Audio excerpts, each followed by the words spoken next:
Hey everyone, welcome back to Daily Devotions. Pastor Steve here walking with you in God's Word. We're in Genesis chapter 34. And as that narrative continues to roll along, we're in the midst of Jacob's family. Jacob just met his brother Esau, had the assumptions of how that meeting was going to go.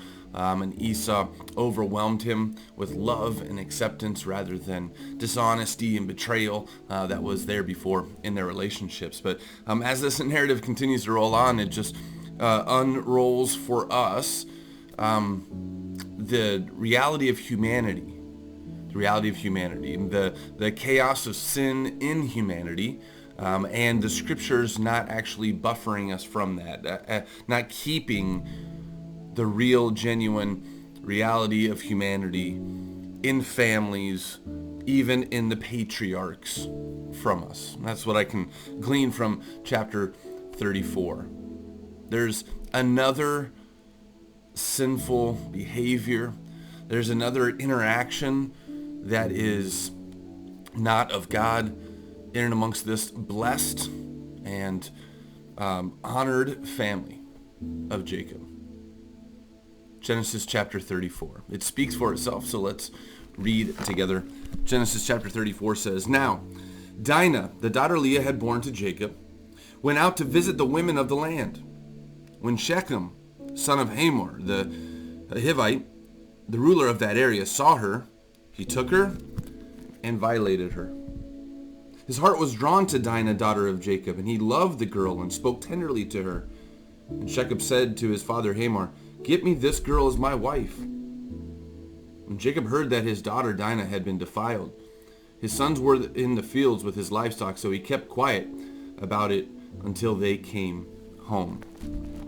Violated and defiled is having relations with a girl, with a woman, without the consent of the family. That's what that context was back then.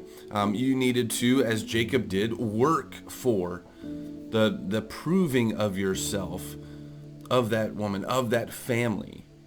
And with Shechem not doing this and actually just falling into, we would say, lust, he disowns and defiles not just Dinah, but the family and the culture and the context of it back then.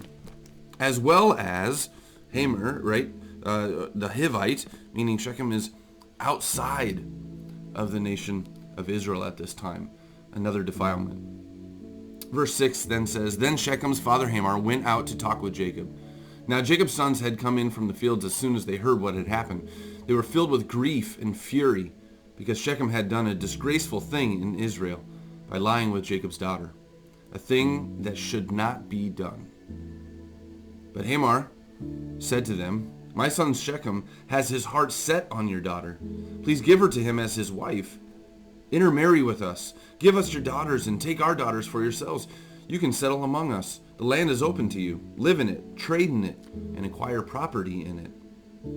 Then Shechem said to Dinah's father and brothers, 'Let me find favor in your eyes, and I will give you whatever you ask. Make the price for the bride and the gift I am to bring as great as you like, and I'll pay whatever you ask me. Only give me the girl as my wife.' Shechem is smitten with Dinah. As his lust brought him forth into this family, he's trying to make up, he's trying to confess, but he's also trying to make things right. The reality, though, is as he's saying, 'I want this woman as my wife,' the family's saying, 'You did more than just defile or violate her. You defiled and violated us. We don't stand for that.' So, because their sister Dinah had been defiled, Jacob's sons replied deceitfully as they spoke to Shechem and his father Hamor. They said to them, 'We can't do such a thing. We can't give our sister to a man who is not circumcised. That would be a disgrace to us. We will give your consent to you on one condition only, that you become like us by circumcising all your males. Then we will give you our daughters and take your daughters for ourselves. We'll settle among you and become one people with you. But if you will not agree to be circumcised, we'll take our sister and go.' Their proposal seemed good to Hamor and his son Shechem. Just have to say he must really like this girl. The young man, who was the most honored of all his father's household, doing what they said because he was delighted with Jacob's daughter. So Hamor and his son Shechem went to the gate of their city to speak to their fellow townsmen. "These men are friendly toward us," they said. "Let them live in our land and trade in it. The land has plenty of room for them. We can marry their daughters and they can marry ours. But the men will consent to live with us as one people only on one condition, that our males be circumcised, as they themselves are. Won't their livestock, their property, and all their other animals become ours?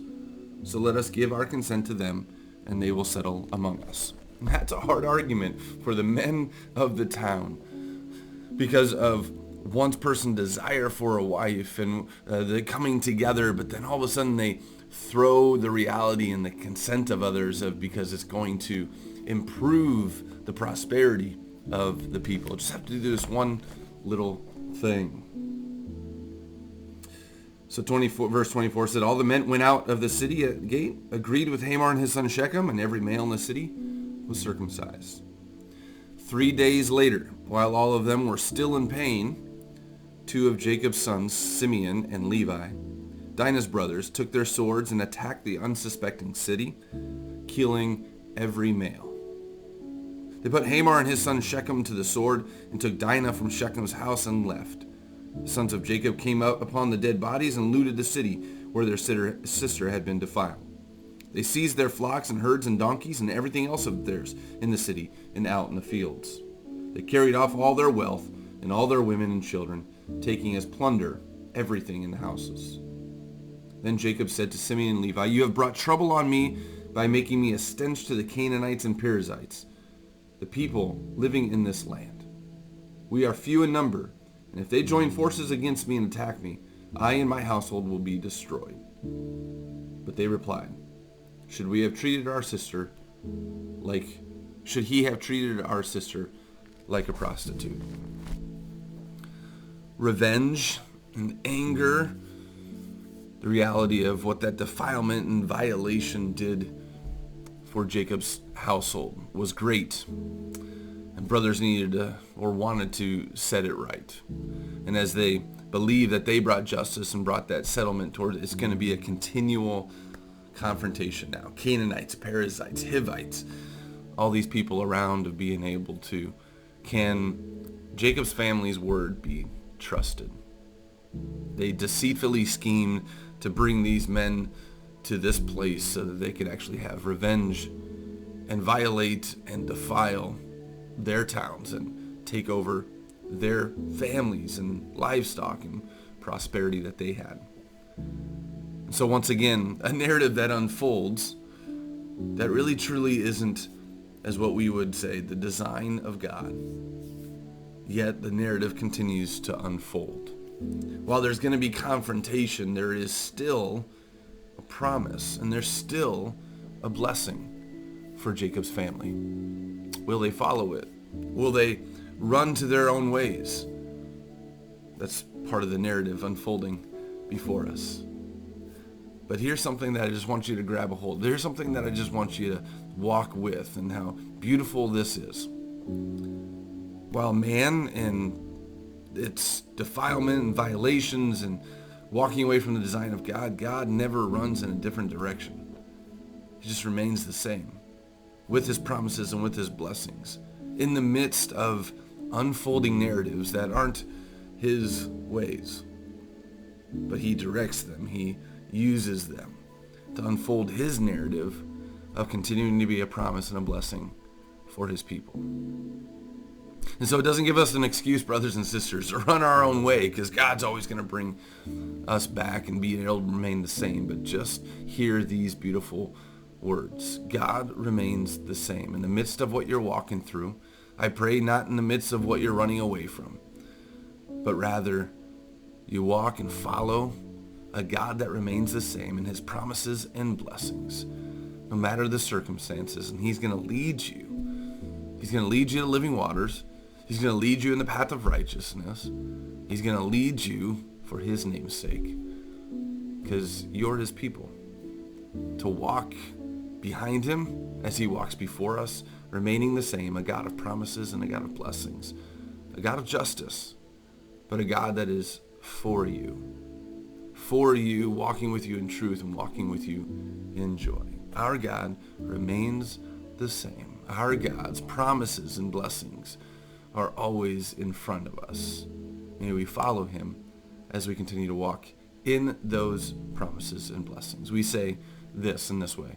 That's walking in faith. Faith in a God who is faithful. Faith in a God who remains the same. Faith in a God that can continually for you today and in the days to come. And to that we can say, thanks be to God. Have a blessed day.